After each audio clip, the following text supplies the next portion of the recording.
ರಾಯರ ಸೇವೆ ಮಾಡಿದ್ರೆ ಅನುಗ್ರಹ ಮಾಡ್ತಾರೆ ಅಂತ ಎಲ್ಲರೂ ಹೇಳ್ತಾರೆ.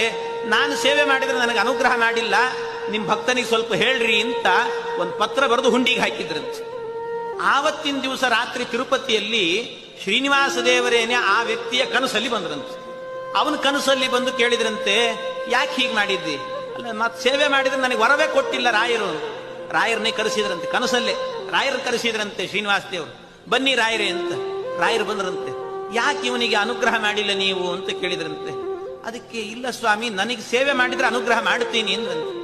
ಸೇವೆ ಮಾಡಿದ್ದಾನಲ್ಲ, ಅದಕ್ಕೆ ಇಲ್ಲ ಸ್ವಾಮಿ, ಸೇವೆ ಮಾಡಿದ್ರೆ ಲಿಸ್ಟ್ ಅಲ್ಲಿ ಬರೆದಿಟ್ಕೊಂಡಿರ್ತಾರೆ ವಾದೀಂದ್ರ ತೀರ್ಥರು, ಅವ್ರನ್ನ ಕರೀಬೇಕಾದ್ರೆ. ವಾದೀಂದ್ರ ತೀರ್ಥರು ಬಂದ್ರಂತೆ. ವಾದೀಂದ್ರ ತೀರ್ಥರನ್ನ ಕೇಳಿದ್ರಂತೆ, ನೋಡಿ ಏನಾದ್ರೂ ಸೇವೆ ಮಾಡಿದ್ದಾನೆ, ಇವನ ಹೆಸರಿದೆಯಾ ನೋಡ್ರಿ ಅಂದ್ರು. ಎಲ್ಲಿ ನೋಡಿದ್ರು ಕೂಡ ಆ ಪುಸ್ತಕದಲ್ಲಿ ಎಲ್ಲೂ ಅವನ ಹೆಸರೇ ಇರಲಿಲ್ಲಂತೆ, ಹೆಸರೇ ಇಲ್ಲ. ಅದಕ್ಕೆ ವಾದೀಂದ್ರ ತೀರ್ಥರೇ ಕೇಳಿದ್ರಂತೆ, ಸೇವೆ ಮಾಡಿದ್ದಾನೋ ಇಲ್ಲೋ? ಮಾಡಿದ್ದಾನೆ, ಹೌದು.